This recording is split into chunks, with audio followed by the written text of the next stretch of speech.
नमस्कार मेरे प्यारे साथियों, स्वागत करता हूं आप सभी का आपका अपना यूट्यूब चैनल में। तो मेरे प्यारे दोस्तों, अगर आप हमारे यूट्यूब चैनल पर नए हैं दोस्तों, तो चैनल को लाइक कर लें, साथ ही साथ सब्सक्राइब कर दें और बेल आइकन को प्रेस कर दें दोस्तों, ताकि आगामी जितनी भी एग्ज़ाम की नोटिफिकेशन हो या फिर जितने भी थ्योरी से रिलेटेड आपके या फिर MCQ से रिलेटेड वीडियो हो, सबकी नोटिफिकेशन आपको आसानी से मिलती रहे दोस्तों। ठीक है, तो दोस्तों हमारे इस चैनल पे आपको झारखंड से रिलेटेड जितने भी आगामी एग्ज़ाम हो सबकी जानकारी, साथ ही साथ झारखंड नॉलेज, झारखंड की लैंग्वेज पेपर दोनों की प्रिपरेशन आपको कराई जाएगी। तो दोस्तों इससे पहले टॉपिक में हम लोग ज्योग्राफी ऑफ झारखंड पढ़े थे। अभी फ़िलहाल हम लोग हिस्ट्री ऑफ झारखंड के बारे में डिस्कस कर रहे हैं दोस्तों। ये हमारा छठा वीडियो है। इससे पहले का वीडियो में हम लोग नामांकन देखे थे दोस्तों झारखंड का, और साथ ही साथ जनजातीय विद्रोह देखे थे। अब आज का हमारा टॉपिक है दोस्तों हिस्ट्री ऑफ झारखंड के अंतर्गत राष्ट्रीय आंदोलन में झारखंड का योगदान, यानी दोस्तों कौन कौन सा आंदोलन हुआ था और राष्ट्रीय आंदोलन में झारखंड का क्या योगदान था। तो ठीक है दोस्तों, चलिए वीडियो को स्टार्ट करते हैं। आप ऐसे ही अपना विश्वास मुझ पर और हमारे यूट्यूब चैनल पर बनाए रखें। हम आपका विश्वास पे खड़ा उतरने की कोशिश करेंगे। ठीक है दोस्तों, तो चलिए स्टार्ट करते हैं। झारखंड के सभी एग्ज़ाम के लिए मोस्ट इम्पॉर्टेंट है आपका ये सीरीज।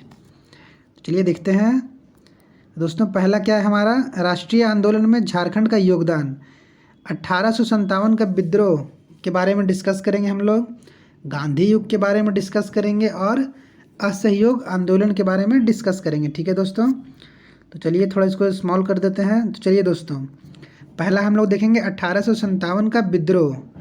तो ये कहाँ हुआ था, ये देखिए, रोहिणी देवघर में इस विद्रोह का आरंभ 12 जून 1857 को हुआ। यानी दोस्तों ये जो आपका 1857 का विद्रोह का आरंभ हुआ था देवघर में, वो हुआ था आपका 12 जून 1857 को, और जगह था रोहिणी। और वहाँ से नेतृत्व कौन कर रहे थे, तो वहाँ से नेतृत्व कर रहे थे 32वीं रेजिमेंट के सैनिक। ये सब मोस्ट इम्पॉर्टेंट है, इसे आप नोट डाउन करते जाइएगा। आपके इससे पहले भी ये सब रिपीटेड क्वेश्चन है, इसीलिए मैं इसके ऊपर आपके लिए एक मोस्ट इम्पॉर्टेंट वीडियो आपके सामने लाया हूँ, तो इसे नोट डाउन करते जाइएगा। रोहिणी दोस्तों देवघर में है और इस जगह विद्रोह का आरंभ हुआ था 12 जून 1857 को, और वहाँ से नेतृत्व किए थे 32वीं रेजिमेंट के सैनिक। ठीक है दोस्तों, तो नेक्स्ट पॉइंट देखते हैं। रामगढ़ तथा हजारीबाग में इस विद्रोह का आरंभ 30 जुलाई 1857 को हुआ था। यानी दोस्तों ये नोट डाउन कर लीजिएगा आप, रामगढ़ और हजारीबाग दोनों एक ऐसे ज़िले हैं जहाँ पे इसका आरंभ हुआ था 30 जुलाई 1857 को। ठीक है दोस्तों, और ये लिख लीजिए नेतृत्वकर्ता। तो रामगढ़ से नेतृत्व कर रहे थे जमादार माधव सिंह। रामगढ़ से कौन नेतृत्व कर रहे थे, जमादार माधव सिंह। और हजारीबाग से नेतृत्व कर रहे थे सुरेंद्र सहानी और जगतपाल सिंह। ये नोट डाउन कर लीजिएगा, इसे आप अच्छे से लिख लीजिएगा और याद कर लीजिएगा। हजारीबाग से नेतृत्व कर रहे थे दोस्तों जमादार माधव सिंह, और रामगढ़ से जमादार माधव सिंह थे, और हजारीबाग से थे सुरेंद्र सहानी, जगतपाल सिंह। ठीक है, तो चलिए तीसरा देखते हैं। रांची में इस विद्रोह का आरंभ हुआ था कब, 2 अगस्त 1857 को। ऐसे याद रखिएगा, 57 का विद्रोह है, स्टार्टिंग हुआ 12 जून से। 12 जून में हुआ आपका देवघर में, उसके बाद 30 जुलाई को हुआ रामगढ़ में, उसके बाद तुरंत आ गया रांची में। तो रांची में हुआ था कब, 2 अगस्त को। रांची में हुआ था आपका 2 अगस्त को। ठीक है, रांची से नेतृत्व कौन कर रहे थे, तो रांची से नेतृत्व कर रहे थे ठाकुर विश्वनाथ सहदेव। रांची से कर रहे थे ठाकुर विश्वनाथ सहदेव, पांडे गणपत राय, टिकैत उमराव और शेख भिखारी। ये 4 थे जो रांची से इस विद्रोह का नेतृत्व कर रहे थे। ये मोस्ट इम्पॉर्टेंट है, इसे लिख लीजिएगा, आप नोट डाउन कर लीजिएगा इसे। ठाकुर विश्वनाथ सहदेव को 16 अप्रैल 1859 को कदम के वृक्ष पर लटकाकर फांसी दे दी गई थी। ये इस विद्रोह का नेतृत्व कर रहे थे, तो इसी कारण इन्हें कदम के वृक्ष पर लटकाकर 16 अप्रैल को फांसी दे दी गई थी। ये भी आप नोट डाउन कर लीजिएगा, ये भी पूछा गया क्वेश्चन है। अब आइए सिंहभूम में आते हैं। तो सिंहभूम में इस विद्रोह का आरंभ हुआ था 3 सितंबर 1857 में। यानी ऊपर से नीचे की ओर हम दिए हैं, इसीलिए आपको याद करने में बहुत ही आसानी होगी। याद कीजिएगा, देवघर में 12 जून, रामगढ़ हजारीबाग में 30 जुलाई, रांची में 2 अगस्त और सिंहभूम में 3 सितंबर। अब सितंबर में आ गया, तो सितंबर में कौन है? सिंहभूम में 3 सितंबर को। और सिंह, तो नाम इसका नेतृत्व कौन किए थे? अर्जुन सिंह, ऐसे याद रखिएगा। सिंहभूम तो सिंह है, तो उसका नेतृत्व भी कौन किए थे? अर्जुन सिंह। ठीक है। उसके बाद ये विद्रोह पलामू में, तो पलामू में इस विद्रोह का आरंभ हुआ दोस्तों 26 सितंबर 1857 को। और वहाँ से विद्रोह का नेतृत्व कौन कर रहे थे? तो नीलंबर शाही और पीताम्बर शाही, ये 2 आपके भाई थे जो आपके इस जाति के अंतर्गत आते हैं। भोक्ता जाति के अंतर्गत नीलांबर और पीताम्बर आते हैं। और इन दोनों आपके पलामू से नेतृत्व कर रहे थे इस विद्रोह का। और इन दोनों को 1859 में ही 28 मार्च 1859 में आम के वृक्ष पर लटकाकर इन्हें फांसी दे दी गई थी। यानी लिख लीजिएगा आप, सबके बारे में बता देते हैं हम। नीलांबर पीताम्बर को आम के वृक्ष पर लटकाकर फांसी दी गई थी। ठाकुर विश्वनाथ सहदेव को कदम के वृक्ष पर लटकाकर फांसी दी गई थी। टिकैत उमराव को या फिर तथा शेख भिखारी, इन दोनों को, ये दोनों कहाँ से थे आपके? टिकैत उमराव शेख भिखारी रांची से नेतृत्व कर रहे थे ना। इनको चुट्टू पालू घाटी में फांसी दी गई थी। तथा जयमंगल पांडे और नादिर अली खान, इनको भी फांसी दी गई थी। और ये नेतृत्व आपके कर रहे थे डोरंडा से, यानी रांची में जो डोरंडा है वहाँ से नेतृत्व कर रहे थे जयमंगल पांडे और दोस्तों नादिर अली खान। इसे लिख लीजिएगा। अब चलिए, इसमें कुछ मोस्ट इम्पॉर्टेंट टॉपिक है, पॉइंट है, इसे भी आप लिख लीजिए। मुक्ति वाहिनी सेना की स्थापना ठाकुर विश्वनाथ सहदेव ने की थी, ये भी लिख लीजिएगा। मुक्ति वाहिनी जो सेना थे उसकी स्थापना ठाकुर विश्वनाथ सहदेव ने किया था। ठीक है। ये भी 1857 विद्रोह के दौरान रामगढ़ बटालियन का मुख्यालय रांची था।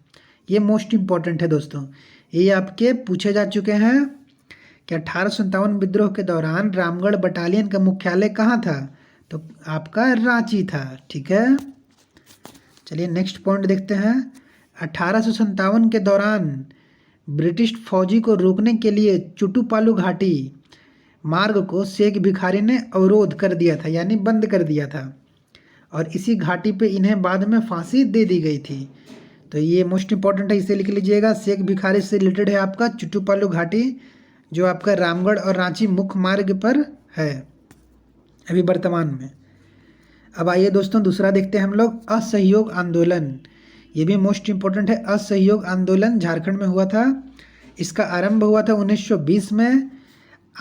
असहयोग आंदोलन के दौरान गांधी जी झारखंड के बंशीधर मोदी धर्मशाला में ठहरे थे। यानी इस आंदोलन के दौरान जो गांधी जी थे झारखंड के बंशीधर मोदी धर्मशाला में ठहरे थे। गांधी जी को यहाँ ताना भक्तों से संपर्क हुआ। यानी दोस्तों गांधी जी यहाँ पे जब ठहरे थे तो यहीं पे इन्हें ताना भक्तों से संपर्क हुआ और ताना भक्तों के साथ इनकी अच्छी मेल मिलाप हो गई, जो आगे चलकर उनके विद्रोह में वो या फिर गांधी जी के जितने भी सत्याग्रह थे उनमें, गांधी जी के जितने भी आंदोलन थे उनमें ताना भक्तों ने बहुत ही अहम भूमिका निभाई थी। तो इसे आप याद रखिएगा कि किस विद्रोह के दौरान, किस आंदोलन के दौरान गांधी जी की मुलाकात टाना भक्तों से हुई थी। तो वो है दोस्तों आपका असहयोग आंदोलन। इसी आंदोलन के क्रम में लोगों ने ब्रिटिश सरकार को टैक्स देना बंद कर दिया था। ये भी लिख लीजिएगा आप दोस्तों। इसी आंदोलन के क्रम में ब्रिटिश सरकार को वहाँ के जो लोग थे वो टैक्स देना बंद कर दिए थे। ये भी मोस्ट इम्पॉर्टेंट है। इस आंदोलन के दौरान हजारीबाग, चतरा, डाल्टनगंज तथा धनबाद, इन चारों जगह नेशनल स्कूल को खोला गया था। यानी इसी आंदोलन के दौरान नेशनल स्कूल को ओपन किया गया था हजारीबाग में, चतरा में, डाल्टनगंज तथा धनबाद में, इन चारों जगह। ठीक है। इस आंदोलन का प्रमुख केंद्र रांची था। ये आपको याद रखना जरूरी है कि जितने भी आंदोलन हैं सबका प्रमुख केंद्र कहाँ पे है। तो असहयोग आंदोलन का प्रमुख केंद्र रांची था। साहेबगंज को 1922 ईस्वी में सबसे अशांत देश घोषित कर दिया गया था। यानी साहेबगंज जो था दोस्तों, उसको सबसे अशांत क्षेत्र घोषित कर दिया गया था 1922 में। इसे भी आप लिख लीजिए। और आंदोलन के दौरान घनी सिंह खरवार को पलामू का राजा घोषित किया।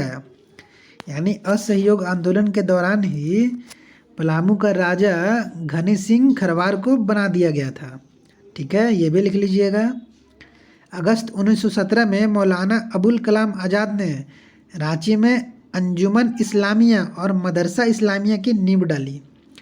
ये मोस्ट इम्पॉर्टेंट है दोस्तों, अधिकतर बार ये पूछा जा चुका है। इसे आप VVI करके लिख लीजिए कि अगस्त 1997 में मौलाना अबुल कलाम आज़ाद ने रांची में अंजुमन इस्लामिया और मदरसा इस्लामिया की स्थापना की थी। ठीक है, और इसी टाइम इन्हें 1916 से लेकर 1919 तक इन्हें नज़रबंद करके आपके रांची के मोराबादी में इन्हें रखा गया था। ये भी लिख लीजिएगा कि मौलाना अबुल कलाम आज़ाद को 1916 से लेकर 1919 तक नज़रबंद करके आपके मोराबादी रांची में रखा गया था। अब आइए नेक्स्ट पॉइंट देखते हैं। 1922 ईस्वी को चोरी चौरा कांड के बाद गांधी जी द्वारा असहयोग आंदोलन को स्थगित कर दिया गया। यानी दोस्तों इस आंदोलन का समापन 1922 में हो गया था। ठीक है, चौरी चौरा कांड जब स्टार्ट हुआ उस टाइम इस आंदोलन को गांधी जी स्थगित कर दिए थे, यानी रोक दिए थे। अब इससे क्या प्रभाव पड़ा, तो जिससे कांग्रेस में विभाजन हो गया और स्वराज पार्टी की स्थापना हुई। यानी इस आंदोलन को रोकने के बाद कांग्रेस में बंटवारा हो गया था और स्वराज पार्टी की स्थापना हुई थी। और इस पार्टी के पहले प्रतिनिधि कृष्णन बल्लभ सहाय थे। ये भी लिख लीजिएगा कि स्वराज पार्टी के पहले प्रतिनिधि कौन थे, तो कृष्णन बल्लभ सहाय थे। और इस पार्टी की स्थापना कब हुई थी, तो असहयोग आंदोलन खत्म होने के बाद। ठीक है, अब आते हैं दोस्तों हम लोग गांधी युग में कि आखिर गांधी युग से झारखंड में क्या प्रभाव पड़ा था। तो गांधी युग 4 जून 1917 को महात्मा गांधी 4 जून 1917 को श्याम कृष्ण सहाय के निमंत्रण पर प्रथम बार झारखंड आए थे। ये दोस्तों आपके झारखंड बटालियन में IRB बटालियन में पूछ लिया गया था। जो 2016 में एग्ज़ाम हुआ, 2017 में एग्ज़ाम हुआ था, उस टाइम ये पूछा गया था कि महात्मा गांधी सबसे प्रथम बार किसके निमंत्रण पर झारखंड आए थे, तो श्याम कृष्ण सहाय के निमंत्रण पर। और कब आए थे, तो 4 जून 1917 को। ठीक है दोस्तों, 1917 के चंपारण आंदोलन के समय गांधी जी 21 दिनों तक झारखंड में रहे थे। ये भी आपके मोस्ट इम्पॉर्टेंट है कि जब चंपारण आंदोलन हो रहा था तब गांधी जी झारखंड में 21 दिनों तक रहे थे। और चंपारण आंदोलन की रूपरेखा भी रांची में रहकर ही तैयार की गई थी। यानी रांची में रहकर ही गांधी जी इस रूपरेखा को तैयार किए थे कि कैसे चंपारण आंदोलन को करना है। और कितने दिन रहे थे, 21 दिन रहे थे। ठीक है, स्वतंत्रता आंदोलन के दौरान 1917 से लेकर 1940 तक, यानी इसके बीच में गांधी जी 12 बार झारखंड आए थे। यानी ये पूछ लेता है आपके कि स्वतंत्रता आंदोलन के दौरान गांधी जी कितने बार झारखंड आए थे। ऑप्शन दे देगा 12, 13, 14, 15। तो कितने बार आए थे दोस्तों, 12 बार आए थे। और स्वतंत्रता आंदोलन का समय क्या था, 1917 से लेकर 1940 तक। ठीक है दोस्तों, तो आशा करते हैं आपको हिस्ट्री ऑफ झारखंड से रिलेटेड ये जो हमारा टॉपिक था राष्ट्रीय आंदोलन में झारखंड का योगदान, ये टॉपिक आपको अच्छे से समझ में आया होगा दोस्तों। और लिंक आपके डिस्क्रिप्शन बॉक्स में दे दिए हैं हम, वहाँ से आप ज्योग्राफी ऑफ झारखंड के बारे में देख लीजिएगा। सारा टॉपिक को अच्छा से डिस्कस किया गया है। और हिस्ट्री ऑफ झारखंड के इससे पहले जितने टॉपिक हैं उसको अच्छा से डिस्कस किया गया है, वो भी वहाँ से देख लीजिएगा। तो ठीक है दोस्तों, ये रहा आपका झारखंड का मैप, इसे अच्छे से देख लीजिए। तो फिर मिलते हैं दोस्तों नेक्स्ट वीडियो में। अगर अभी तक आपने हमारे चैनल को लाइक नहीं किया है तो लाइक कर लें और इसे सब्सक्राइब कर लें, साथ ही साथ अपने दोस्तों में शेयर कर दें दोस्तों, क्योंकि झारखंड के आगामी जितने भी एग्ज़ाम हैं उससे रिलेटेड आपको सारे वीडियो हमारे इस चैनल पर मिलेंगे।